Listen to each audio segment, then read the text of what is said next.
اللہ کے پیغمبر حضرت یوسف علیہ السلام جب قید میں تشریف لے گئے، علامہ اقبال علیہ رحمہ نے فرمایا تھا، یہ نغمہ فصل گلو لالہ کا نہیں پابند، بہار ہو کہ خزاں لا الہ الا اللہ۔ اگرچہ بت ہیں جماعت کی آستینوں میں، مجھے ہے حکم اذاں لا الہ الا اللہ۔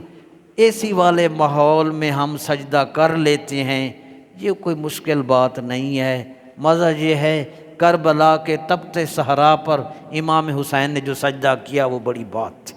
مشکل حالات میں دین کو بلند رکھا۔